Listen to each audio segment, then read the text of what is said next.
Muito bem. Educação, cultura e desporto. Esse é o nosso tema. Então, a aula de hoje vai ser dividida em 3. Vamos começar falando sobre educação. Então vamos abrir a Constituição lá no artigo 203.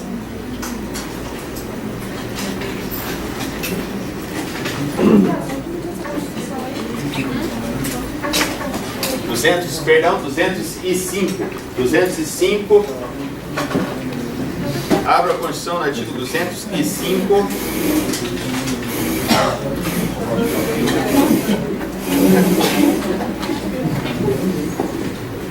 Todos?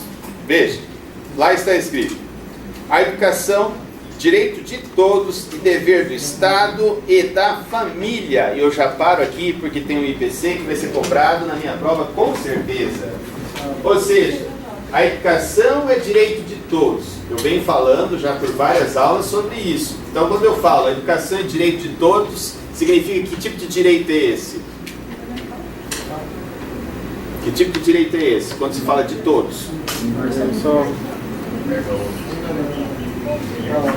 Difuso, gente. Isso vai cair na minha prova. Direito difuso é direito de todos. Direito coletivo é de apenas uma coletividade. Por exemplo, um grupo de sindicalizados. Individual é de cada um. Tá? Então isso é um direito difuso, né? Então, educação é direito difuso. Então nós temos aqui educação, direito de todos e dever do Estado e da família. Portanto, não só é o Estado obrigado, né? Tem obrigação junto à educação, mas também a família.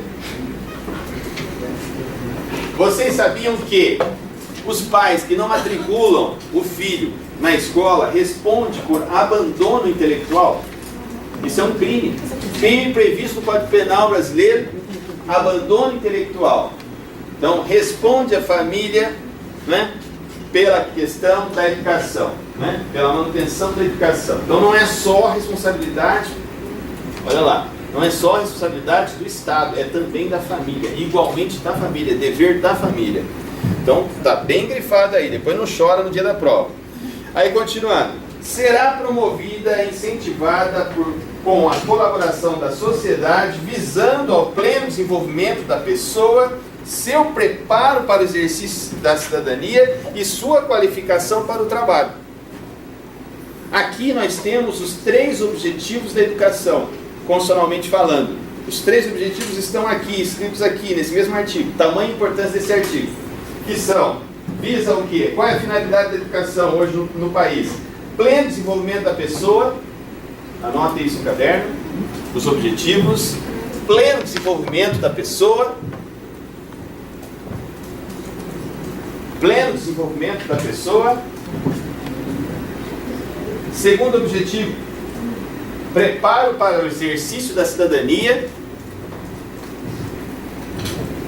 preparo para o exercício da cidadania, o cidadão, através da educação é que ele se prepara. E terceiro, e talvez mais importante de todos, qualificação para o trabalho. Todos vocês aqui estão estudando direito para se qualificar profissionalmente, visando isso. Esse é o objetivo maior de vocês aqui, não é? Na busca da educação jurídica superior, no curso de Direito da Unifil. Esse é o objetivo maior, com a educação. Perfeito? Muito bem. Mas, agora eu vou precisar voltar com vocês na repartição de competências que vocês estudaram com a professora Ana Karina. Repartição de competências, e eu vou falar aqui da competência da União, lembra das competências? Vocês estudaram repartição de competências, competência da União, prevista no artigo 22 da Constituição. Então voltem a Constituição de vocês para o artigo 22, inciso 24, e anotem isso no caderno. Artigo 22, inciso 24, é importante para nós agora, já no fim da Constituição. Então vamos lá. 22, artigo 22, inciso 24, diz assim, ó. Vamos ler. Compete privativamente à União legislar sobre Que tipo de competência é essa, vocês estudaram ano passado, que tipo de competência é essa atribuída à União? Não, eu não perguntei se é exclusiva ou privativa. Que tipo de competência é? Administrativa? Legislativa? Que tipo de competência é? Legislativa. Legislativa. Né? Então aqui, Bia, nós temos uma espécie de competência privativa da União legislativa. Então, compete à União legislar sobre. E o inciso 24 diz assim, ó, diretrizes e bases da educação nacional. Portanto, as diretrizes e bases da educação nacional são ditadas pela União. O que os currículos deverão cumprir hoje na escola, na educação infantil, no ensino fundamental e no ensino médio, e assim como o ensino superior, que é universitário, deve estar previsto nas diretrizes e bases da educação nacional. Lei de diretrizes e bases da educação nacional, que vocês já ouviram falar como LDB. Ouviram falar da LDB? Acho que todos vocês talvez já tenham ouvido falar sobre LDB, né? A Lei de Diretrizes e Bases da Educação Nacional é ditada, é competência da União. A União é que legisla sobre isso, né? Então isso é bastante importante para a gente, né? Essa fixação. Voltando até, é importante falar, porque a Bia falou ali, competência exclusiva, privativa, vocês estudaram isso com a professora Ana Karina, esse tipo de competência está expressa aqui no próprio caput do artigo 22 como privativa. E quando a competência é privativa, ela pode ser o quê? Delegada. Né? Vocês estudaram isso com a professora Ana Karina. Eu preciso resgatar isso porque nós vamos tratar agora em educação, né? Que é esse direito difuso que nós estamos estudando hoje. Perfeito? Muito bem. Então esse é o resgate, porque nós vamos falar várias vezes das diretrizes e bases da educação nacional na aula de hoje. Muito bem, vamos agora para o artigo 206 da Constituição, porque eu vou estar falando com vocês sobre os princípios constitucionais da educação. Vocês sabem que eu gosto de cobrar isso em prova, princípio. Então, os princípios constitucionais da educação estão previstos no artigo 206. 206. Princípios constitucionais da educação.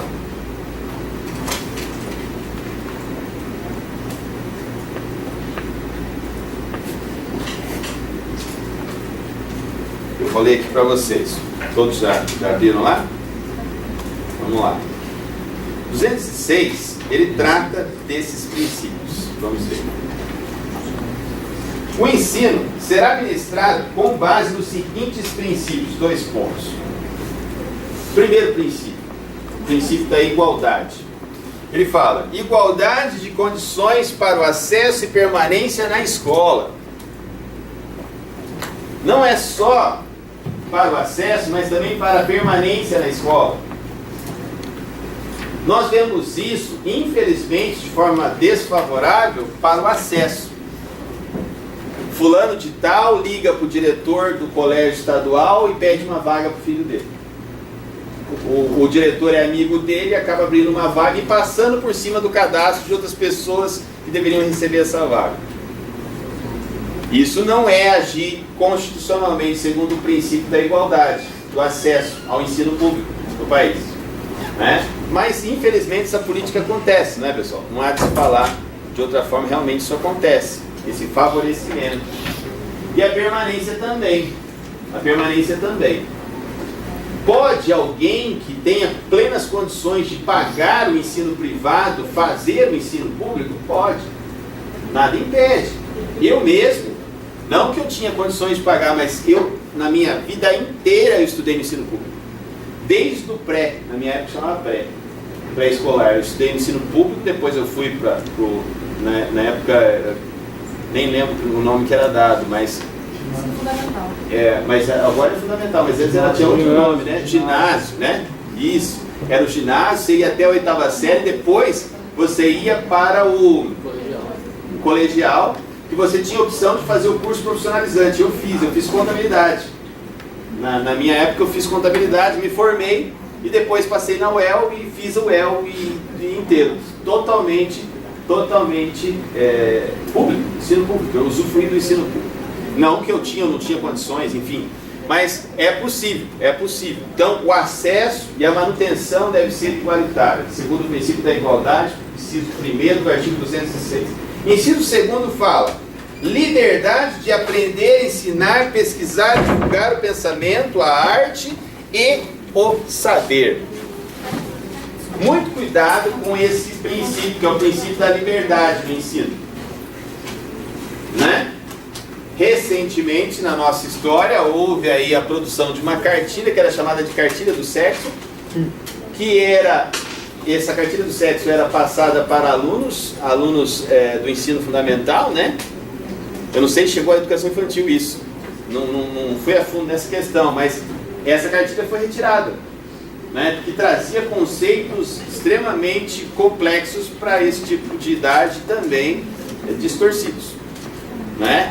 Então, essa liberdade na educação, ela tem que ser tratada de forma que não venha prejudicar o ensino, o aprendizado e o próprio desenvolvimento da criança e do adolescente, né? Então, quando se fala aqui em liberdade de aprender, não só de aprender, mas ensinar, pesquisar, hoje o professor da rede pública pode adotar um tipo de pedagogia. Tem professores que adotam o historicismo, que seria o ensino tradicional. Eu aprendi no historicismo, no ensino tradicional, né? Que é chamado de eu não lembro agora o nome disso. Enfim, e o construtivismo, que é o contrário disso, que é o ensino inovador. Você valoriza, a pessoa escreve o V e o C, significa você, está certo, né? Esse é o construtivismo, né? Então são escolas, né, que são utilizadas nessa liberdade de ensino, né? Então não só de aprendizado, mas também de ensino, né? Pesquisar, divulgar. Então essa liberdade, ela tem que ser tratada de forma regrada. Terceiro princípio. Então vimos o primeiro, igualdade. O segundo, liberdade. O terceiro, pluralismo de ideias, né? Pluralismo de ideias e concepções pedagógicas. E coexistência de instituições públicas e privadas de ensino. Hoje, no Brasil, existem instituições públicas e privadas que coexistem. Naturalmente. Coexistem. Naturalmente. Não é? Deve haver qualidade de ensino no ensino público e deve haver qualidade de ensino no ensino privado. Né? Então, o ensino privado é fiscalizado por quem? Pelo órgão público. Nós vamos estar falando disso hoje, né? E o ensino público também tem que ser fiscalizado pelo órgão público, né? Então essa fiscalização da qualidade do ensino. Perfeito? Próximo. Inciso 4º. Gratuidade do ensino público em estabelecimentos oficiais. Gente, o ensino público deve ser gratuito. Em toda a sua modalidade. Deve ser gratuito. Tá? Então esse ensino público, o ensino, a educação infantil, o ensino fundamental e o ensino médio devem ser gratuitos, assim como o ensino superior.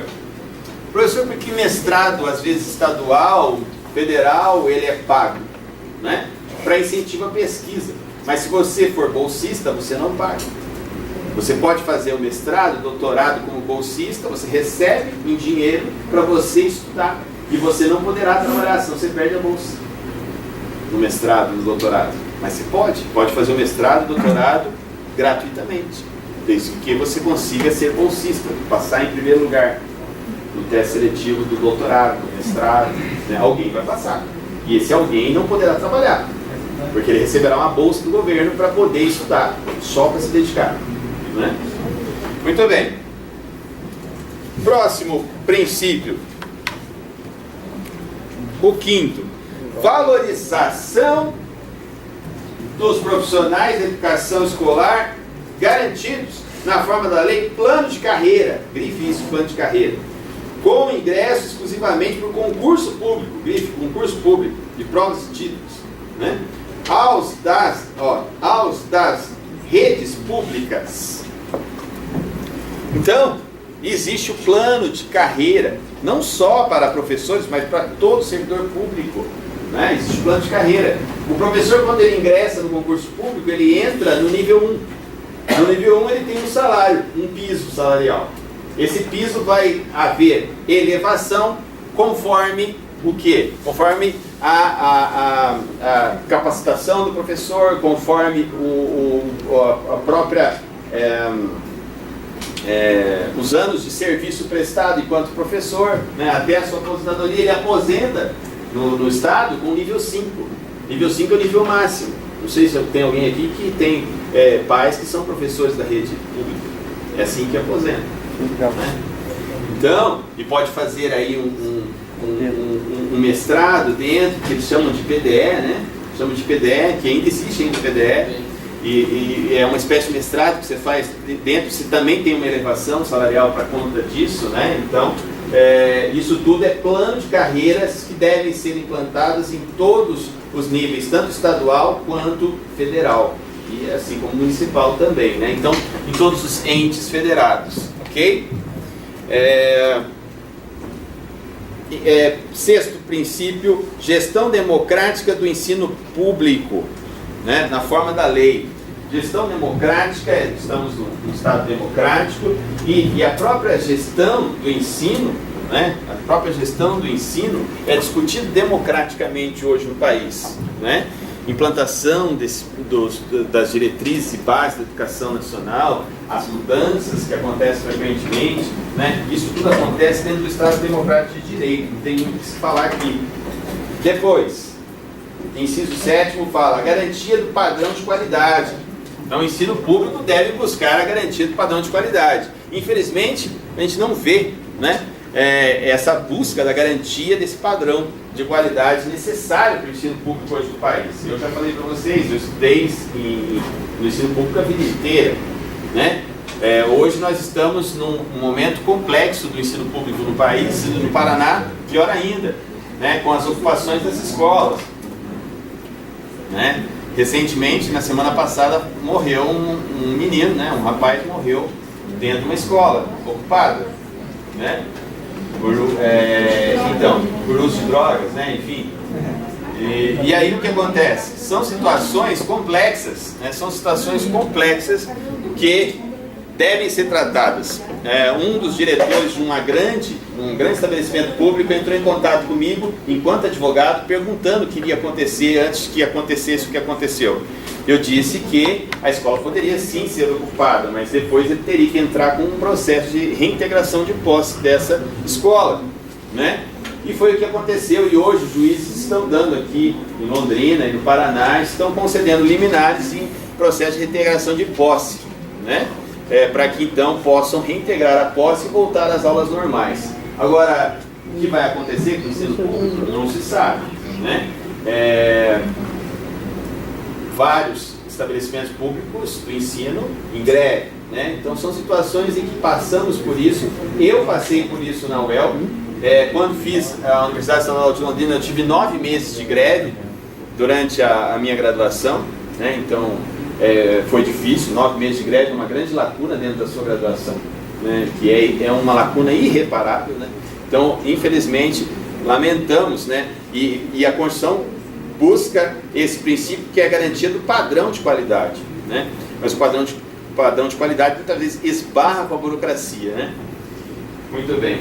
E o último princípio, piso salarial profissional nacional para os profissionais, né? Para os profissionais da educação escolar pública, nos termos da lei federal, né? Então, ele quando entra no concurso, ele já tem um piso, ele não pode ganhar menos que aquilo.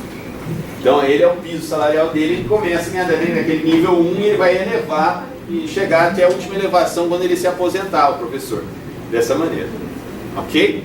E assim se dá o escalonamento. Muito bem, acabamos os princípios e agora vamos falar de um outro subtópico, né? Princípios eram um subtópico de educação. Vamos falar de um outro subtópico, vamos falar da gente, universidades. Como as universidades estão escritas na Constituição, como elas estão protegidas na Constituição. Universidades. Subtópico, universidades. Muito bem. Universidades está protegida pela Constituição no artigo 214. Vamos lá, pessoal. Perdão, 207, desculpe. 207. Diz assim: as universidades gozam de autonomia didático-científica, administrativa e de gestão financeira e patrimonial. E agora vem o que é mais importante. E obedecerão ao princípio da indissociabilidade entre ensino, pesquisa e extensão. Todas as instituições de ensino superior devem privar por essas três frentes: ensino, pesquisa e extensão. E pensei nisso aí: ensino, pesquisa e extensão. Vamos pegar a Unifil como exemplo, que é a universidade que vocês estudam. Nós temos aqui dentro da Unifil o pró-reitor de graduação, que representa o ensino, que coordena todos os cursos, todos os coordenadores, coordena os coordenadores de cada um dos cursos da Unifil, que é a pró-reitoria de graduação, né? Que aqui nós temos o professor Lupércio.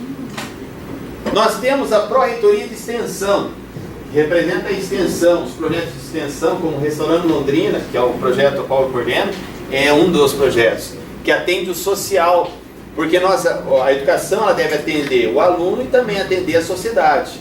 Então a sociedade é o que nós chamamos de extensão. E finalmente a pesquisa, que também não pode ficar de fora. Recentemente vocês presenciaram o que nós chamamos de simpósio de iniciação científica, que foi promovido aqui na Unifil, que acontece de 2 em 2 anos. Ano passado, quando vocês entraram na instituição, não tinha. Então vocês viram ele acontecer agora, esse simpósio que representa a pesquisa. Assim como os encontros científicos que nós tivemos no ciclo, assim como a pós-graduação está ligada também à pesquisa, pós-graduação está ligada à pesquisa, né? Então, se faz necessário essas três frentes, obrigatoriamente, como está estabelecido na Constituição. Cuidado com isso no dia da minha prova. Muito bem. E um parágrafo que eu chamo a atenção, colocaria um IPC nele, é o parágrafo primeiro. Ele diz assim, ó, desse mesmo artigo: é facultado às universidades admitir professores técnicos e cientistas estrangeiros, na forma da lei. Então, uma instituição pública pode contratar um estrangeiro? Pode. Qualquer instituição, pública ou privada. E a ele será submetido ao que nós chamamos de consolidação das leis trabalhistas, que é a CLT, vocês conhecem como CLT, que são os direitos trabalhistas dos brasileiros. Então a eles serão submetidos aos direitos trabalhistas brasileiros. Tá? A PUC mesmo, eu gosto de citar a PUC porque lá tem um amigo meu que é colombiano e é professor já quase no último nível da PUC de São Paulo, que é o professor Pietro Alarcon, né? Um grande constitucionalista. Não sei se já assistiram alguma palestra do Pietro. Ele é sensacional.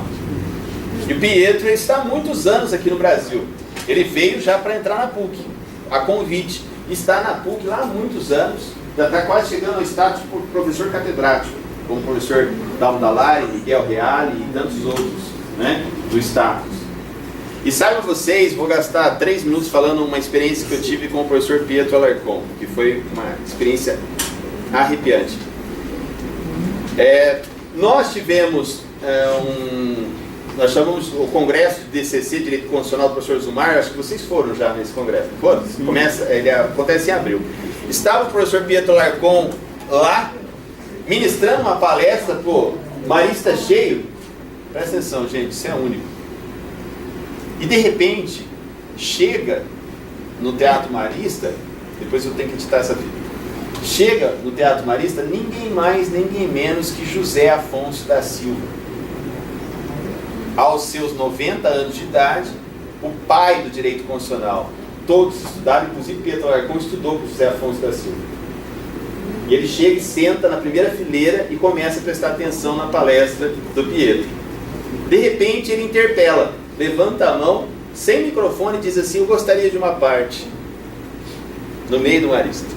Eu e a professora Ana Karina, que vocês conhecem, viramos e falamos: meu Deus, o que esse homem vai falar agora? E ele começou a falar sobre o tema que o Pietro estava falando, que eram normas programáticas.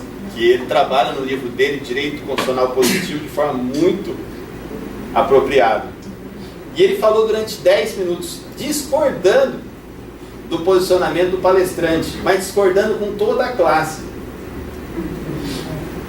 E nós ouvimos aquilo, e a Ana Karina ouvimos aquilo, e no final, ele se sentou, e retomou a palavra Pietro Alarcon, e sabe o que o Pietro disse? Disse assim: mestre, ouço, aprendo e me calo. E ali acabou a palestra dele. E o professor José Afonso da Silva foi ovacionado, aplaudido em pé, inclusive por Pietro Alarcon. Gente, levem a sério os eventos, não vão por causa de ponto. Vá para assistir um momento como esse, que é único. Uma pessoa de 90 anos que não precisava estar fazendo isso, que é o pai do direito constitucional. Então aproveitem isso. Quando eu era aluno da Universidade Estadual de Londrina, eu tinha prazer de ir na Semana Jurídica da minha universidade. Então, que isso sirva de lição para todos vocês, para todos nós. Vamos lá. Então, pode sim contratar estrangeiros, né, para as universidades aí. Então, chama atenção o IPC nesse parágrafo primeiro aqui. Muito bem. Agora vamos falar sobre um outro subtópico, ainda sobre educação. Vamos falar do ensino privado. Ensino privado.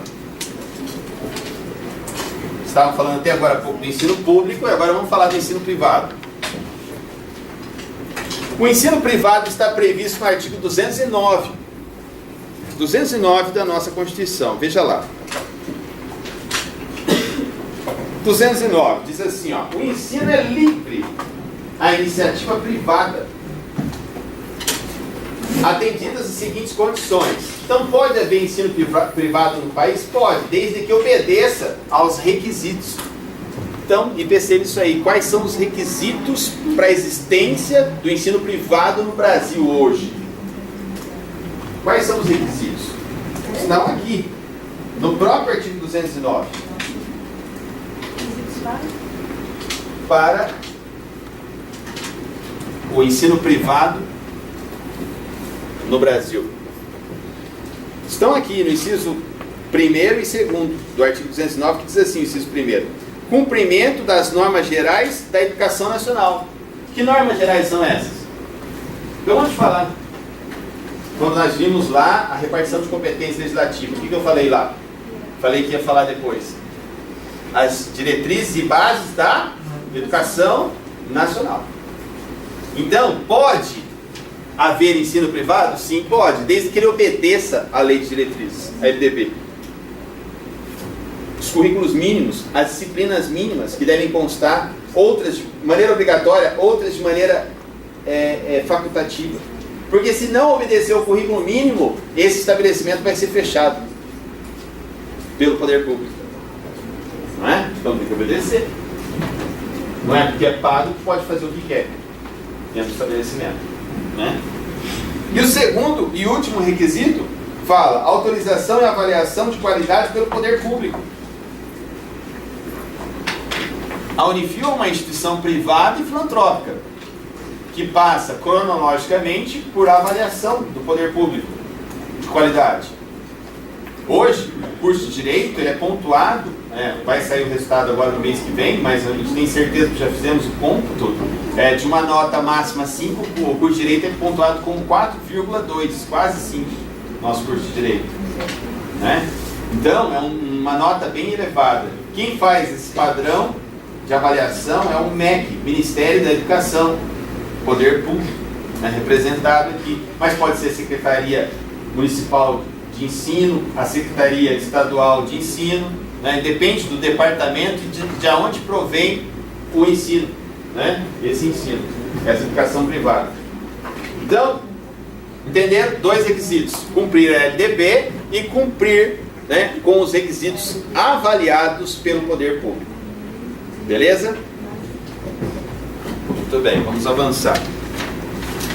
Último subtópico desse primeiro tópico, que é a educação. Último subtópico: organização dos sistemas de ensino. Organização dos sistemas de ensino. Como os sistemas de ensino hoje se organizam no país?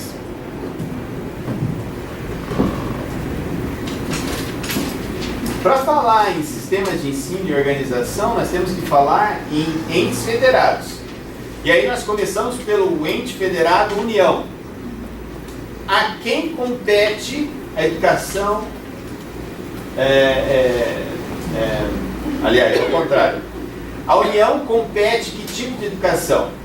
A União compete a que tipo de educação? Educação federal, o ensino federal. O ensino federal é administrado pela União. O ensino federal é administrado pela União. As universidades federais, todas, são geridas e administradas pela União. O dinheiro, a verba pública, toda federal. Nós temos uma universidade federal aqui em Londrina, que é o TFPR. Todo mundo conhece, o antigo Cefet, né? Então, compete à União o ensino federal. Ok? Agora, e os estados e municípios? Os estados e municípios. Aos estados e municípios compete o ensino fundamental e médio.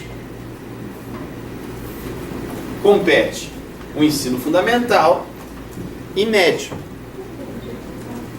É competência dos estados do Distrito Federal o ensino fundamental e médio. E finalmente os municípios. E tome cuidado com isso, que isso causa uma confusão e erro na prova. Compete aos municípios também a educação fundamental, a educação fundamental, que tem o Fundamental 1, Fundamental 2, a educação fundamental e a educação infantil. A competência de gerir a educação infantil é municipal. Fundamental 1, então, provavelmente. Sim. Aqui nós conhecemos, em Londrina, né, eu não sei como é que funciona nas outras cidades, se vocês puderem me ajudar aí, mas aqui nós chamamos de CEMEI. São os CEMEIs. Não sei se em outras cidades se chamam como CEMEIs, que é Centro Municipal de Educação Infantil.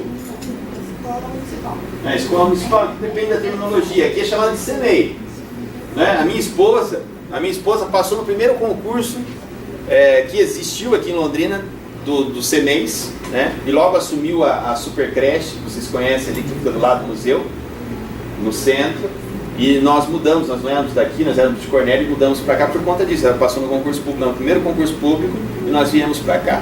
Eu estava grávida do meu primeiro filho, Felipe, e logo um mês de trabalho ela já saiu de licença maternidade. Né? Mas a educação infantil é de responsabilidade do município, ente federado, município.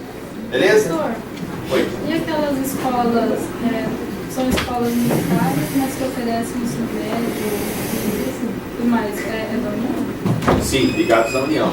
Só que aí entra o regime militar, né? Inclusive, nós vamos falar sobre isso hoje, quando falar do desporto, né, que são os esportes, nós vamos falar sobre isso hoje. Né, os atletas, a maioria dos nossos medalhistas nessa última Olimpíada eram militares, saíram das Forças Armadas. Não sei se vocês sabiam disso. Né? A maioria deles foram treinados nas Forças Armadas. Né? Então, veja a importância das Forças Armadas.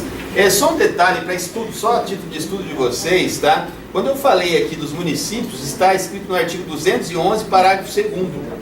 E quando eu falei dos estados do Distrito Federal, está no mesmo 211, parágrafo 3º. Então, 211, parágrafo 2º e 3º. E agora vamos falar, a aula é extensa hoje, nós temos que falar de mais 2 tópicos. Vamos falar de cultura.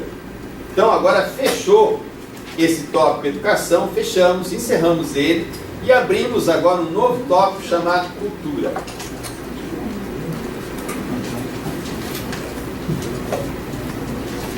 Cultura.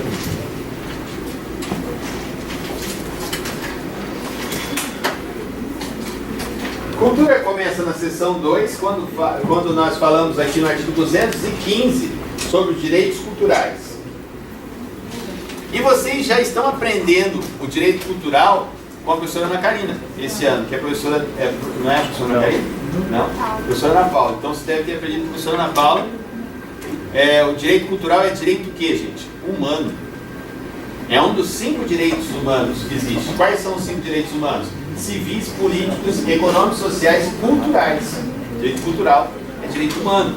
Então anotem, já de cara, anotem no caderno que direito cultural é direito humano. Então a cultura e preservação da cultura é preservação do direito humano no Brasil.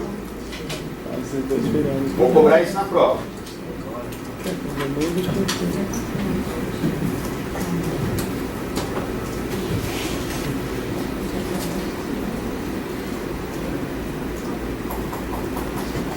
Perfeito.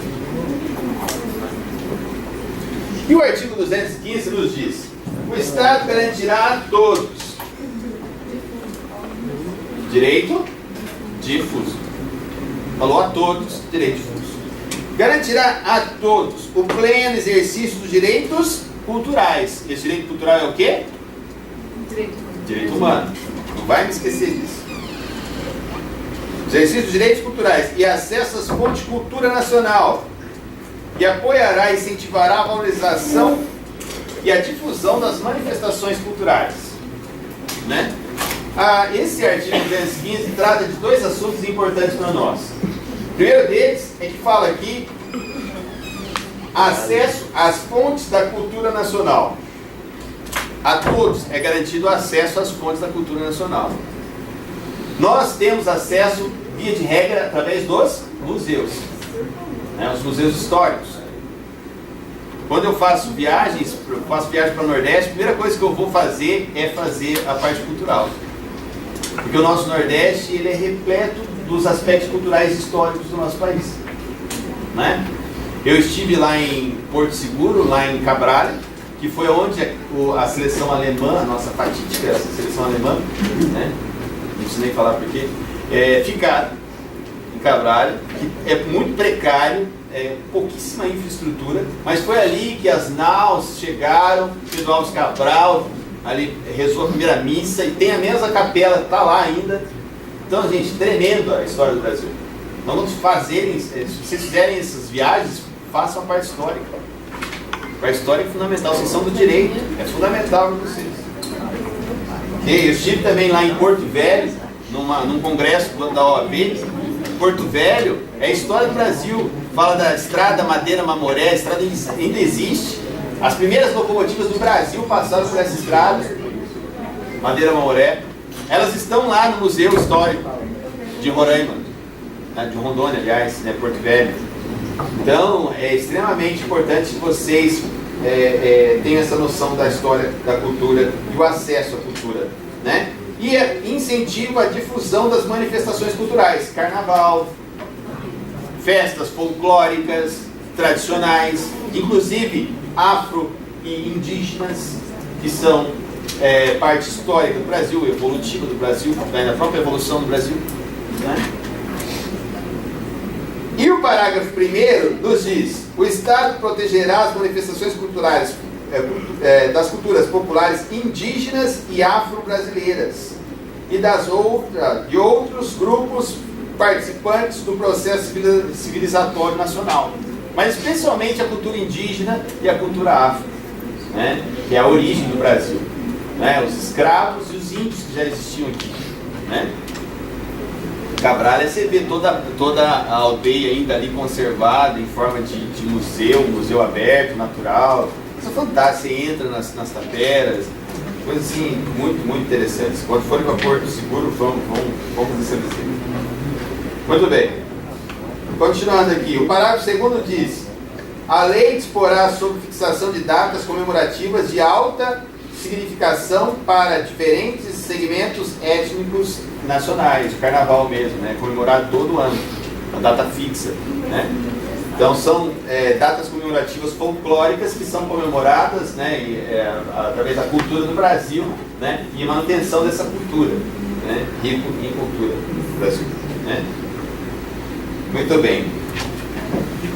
Ainda sobre cultura, não esquecer disso aqui. O parágrafo 3º diz assim pra gente, ó: a lei estabelecerá Plano Nacional de Cultura, de duração plurianual, visando o desenvolvimento cultural do país e a integração das ações do poder público que conduzem à defesa e valorização do patrimônio cultural brasileiro. Essa defesa, o próprio Estado às vezes não defende. Eu falei lá das locomotivas lá em Porto Velho, gente, elas estão a Deus dará. A erosão, elas estão corroídas já de erosão, ali na chuva, não tem conservação. Você entra na locomotiva, qualquer pessoa entra, você entra na locomotiva, tinha coraçãozinho escrito lá, fulano ama ciclano. Gente, totalmente sem noção, a pessoa que faz isso numa locomotiva histórica do país, né? Mas está aberto, culpa do poder público que não administra de forma devida, né, o patrimônio histórico do país, né? Continuando aqui, produção, promoção e difusão dos bens culturais, formação do pessoal qualificado para a gestão da cultura em suas múltiplas dimensões. É importante dizer que existe até um Ministério da Cultura Federal, que é o Ministro da Cultura, né? Também a importância da cultura do país, né? Democratização do acesso aos bens de cultura e valorização das diversidades étnicas étnica e regional. Regiões que têm a sua cultura própria. O Brasil é extremamente diversificado quando se fala em cultura, não é? Muito bem.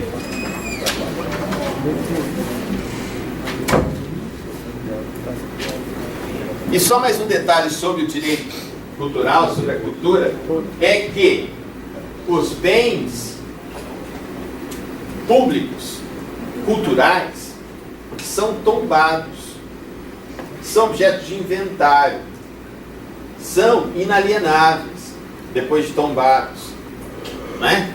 Você encontra numa fazenda um cemitério que traz ali os primeiros índios colonizadores ali do Brasil, né? O que vai acontecer? Vai desapropriar esse estabelecimento para poder explorar e poder retirar essas ossadas, esses fósseis, essa cultura que eles tinham na época e essa preservação necessária. Isso acontece no país? Acontece, né? Parte histórica, paisagística, turística, né? Tudo isso. Os países, gente, aliás, os estados do Nordeste, para quem, não sei se alguém aqui do Nordeste ou foi para o Nordeste, eles vivem de cultura, eles vivem de turismo. Então, quando a gente vai para lá, a gente tem que saber discernir isso, né? Então, a cultura deles é muito rica, eles vivem disso. Então, muitas vezes você tem que ajudar uma pessoa, uma outra pessoa a comprar alguma coisa ali, né? Porque é o que eles vivem, né? Então, assim, é o nosso país, a exploração da cultura do país, né? Muito bem.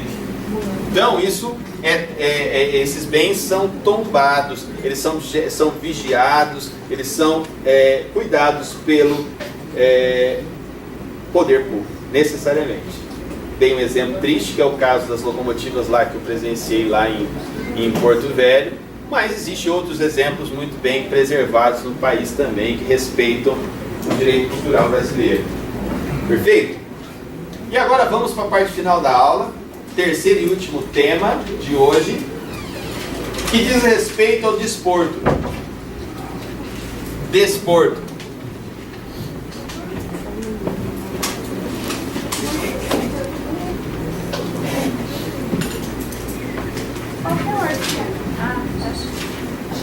Na sequência. Desporto. Primeiramente, tenho que dizer a vocês que temos que falar nesse momento sobre justiça desportiva, né? O desporto é administrado pela justiça desportiva. E a justiça desportiva, gente, muitos não sabem disso, mas a justiça desportiva não faz parte do Poder Judiciário. Anota isso, IPC elevado ao quadrado. A justiça desportiva não faz parte do Poder Judiciário. Anota. Ok. A justiça desportiva não faz parte do Poder Judiciário.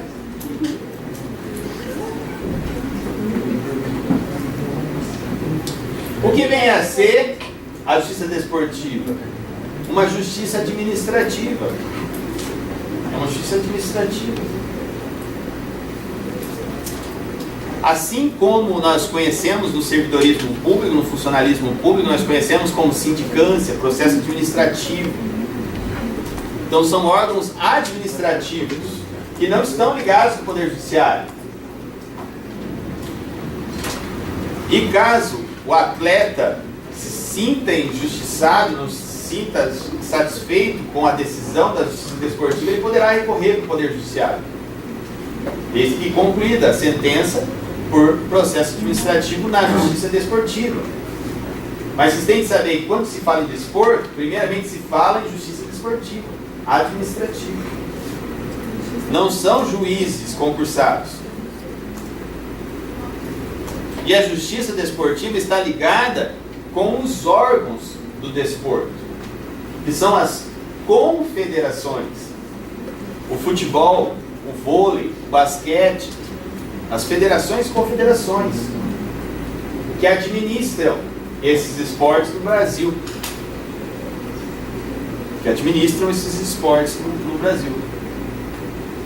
Também a importância do desporto também.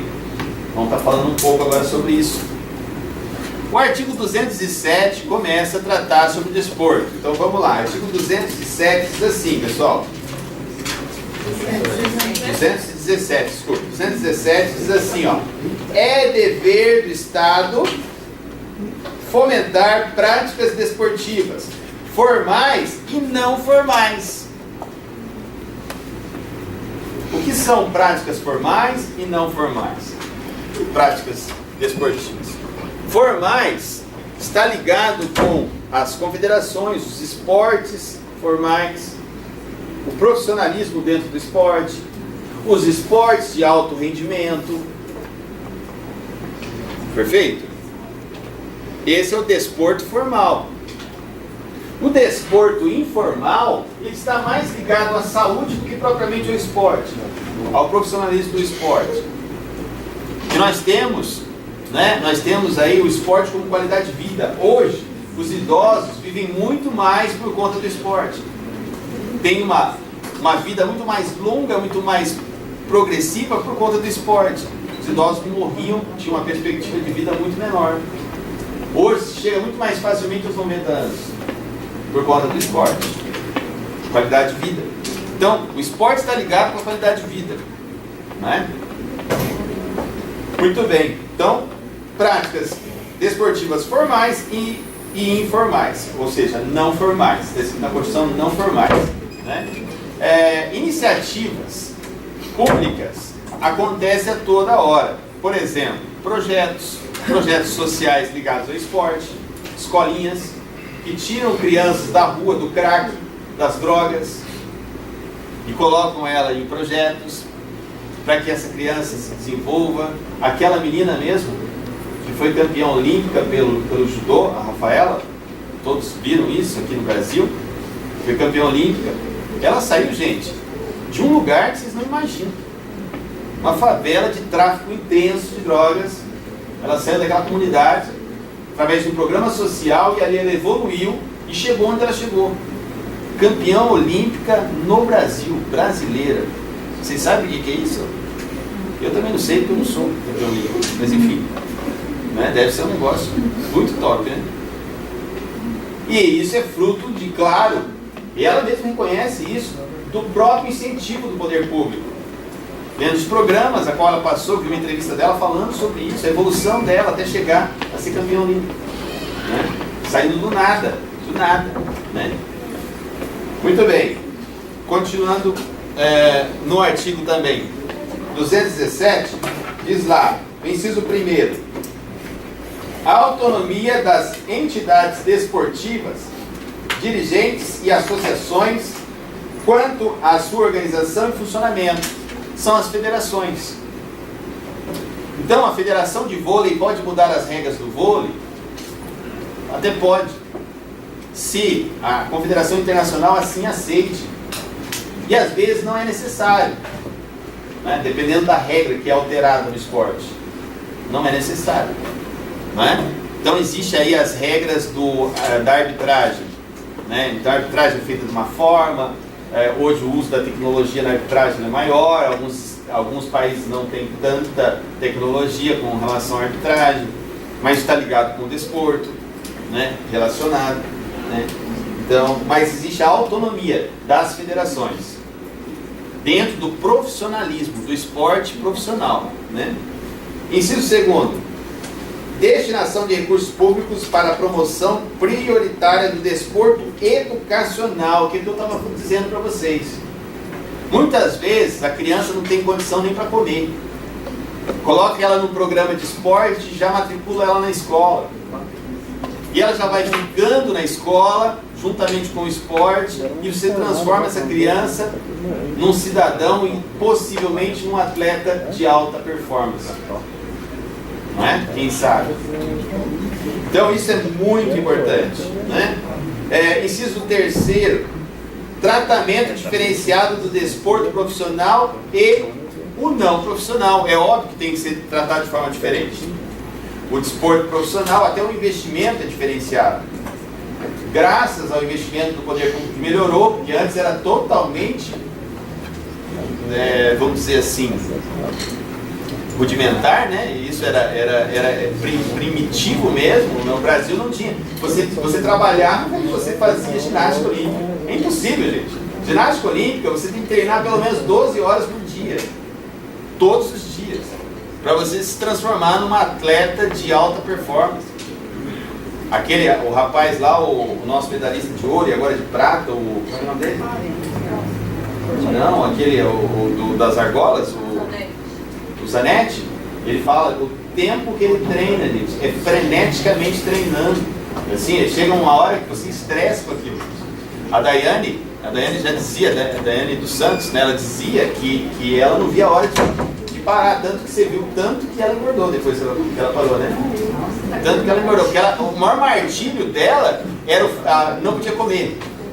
E ela gostava muito de comer, ela falava, eu gosto de comer de tudo, eu não posso comer e tal, não vejo a hora de aposentar e tal, né? E ela era de alta performance, né? Ela chegou a ser campeã mundial, né? Assim como o Diego também foi campeão mundial, né, no solo. Então, isso tudo é incentivo que muitas vezes não aconteceu no país, né? Então, aquele rapaz que foi do salto com vara, ele se autoprofissionalizou. Eu assisti uma entrevista dele, ele foi para os Estados Unidos treinar com um dos melhores do mundo, que é o mesmo treinador ucraniano como é que é o nome daquela que é campeã mundial também do salto com vara? Isso, foi o mesmo treinador do menino. Ele treinava com os grandes, ninguém sabia quem era o cara foi lá e saltou e detonou. Medalha de ouro. Mas é difícil você chegar num ponto desse, não é sorte, é muito profissionalismo. E o Estado precisa investir nisso. A Constituição já sim estabelece. Então, esse investimento é diferenciado em programas sociais ligados à educação e esporte de alta performance. São duas coisas distintas. Profissionalização do esporte. Inciso 4º. Proteção e incentivo das manifestações esportivas de criação nacional. Né? Então, culturas, nós chamamos isso aqui de Olimpíadas, né? As Olimpíadas internas, Olimpíadas escolares, jogos escolares, né? Interjogos, né? Isso tudo aqui é muito respeitado, deve ser preservado e incentivado pelo poder público. Parágrafo 1º diz assim: o Poder Judiciário, IPC nesse aqui, ó, põe o IPC nesse aqui, no parágrafo 1º, vai cair na minha prova, eu estou sendo bem amigo de vocês, vou ter que editar essa fita aqui. Parágrafo 1º, o Poder Judiciário só admitirá ações relativas à disciplina e às competições esportivas após esgotarem as instâncias da justiça desportiva. Preste atenção nisso. Entenderam o que está escrito aqui?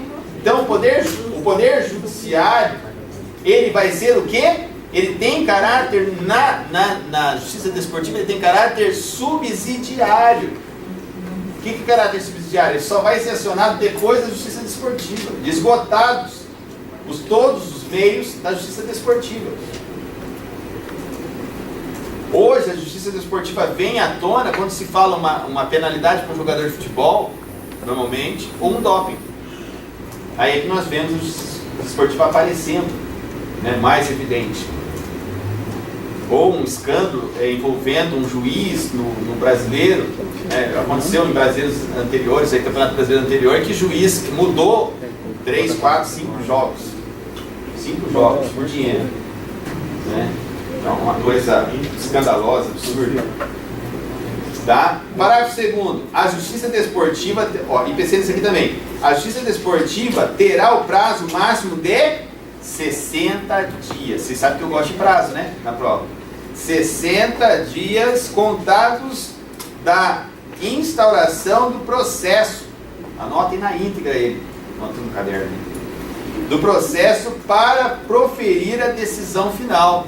Então, os constituídos para aquele processo, assim como é instaurado uma sindicância administrativa para processar um servidor público, aqueles constituídos terão um prazo máximo de quanto? 60 dias da data da instauração do processo para a conclusão. Tem que concluir já com sentença, para oportunizar esse atleta poder recorrer às instâncias superiores, ou se não tiver instâncias superiores, ao Poder Judiciário, subsidiariamente, com caráter subsidiário.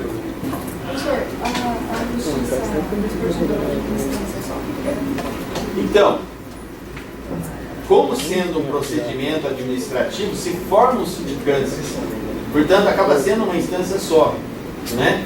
Então você pode recorrer a uma outra Câmara, um outro julgamento, mas é como se fosse na mesma instância, administrativamente falando. Então, portanto, ele só passa a ser judicial mesmo, de fato, quando esgotadas todas as instâncias administrativas, que estão no mesmo plano. Então, por exemplo, essa aqui é uma instância, né? Ela tem 60 dias para concluir. Com sentença. E essa sentença é considerada, anote aí, sentença administrativa. Né? Então, a sentença administrativa. E nós vemos nos noticiários atleta discordando de sentença de doping. Então, foi condenado, punido para 2 anos. Às vezes punido. Foi banido do esporte. Não vai mais poder praticar aquele esporte. Teve um caso desse, de banimento, esqueci. Mas foi um brasileiro, foi banido do esporte por uso de doping. Teve um caso desse? Teve um lado do norte. Alguém se lembra desse episódio? Me lembro. Mas foi banido do esporte. E tem outros que são banidos do esporte, estrangeiros que são banidos dos esportes pelos seus países de origem. Né? Esse banimento. Por uso de doping. Só? Muito bem. Você não vai me dar moeda não, né? A Rússia mesmo, emblemática com relação a isso aí. Eu guardei todas as moedas. E parágrafo 3º, para a gente fechar o de hoje, o poder público incentivará o lazer como forma de promoção social. O lazer, né, o lazer dentro do desporto, ele é explorado dessa forma. As práticas esportivas em lazer, nós temos isso pelo poder público. Por exemplo, só um exemplo que eu dou para vocês, são o que nós chamamos daquelas academias ao ar livre. Já viram? Academias ao ar livre traz esse lazer e as pessoas acabam ali praticando esporte de qualquer forma. Pessoas que passam por aqui, tem uma aqui na beira do lago. Não é? Beleza, pessoal? Na próxima aula teremos nossa última aula. Tá? E aí na próxima aula eu já trarei para você, trarei as questões, já, para que vocês possam estudar por essas questões. Beleza? Vou chamar.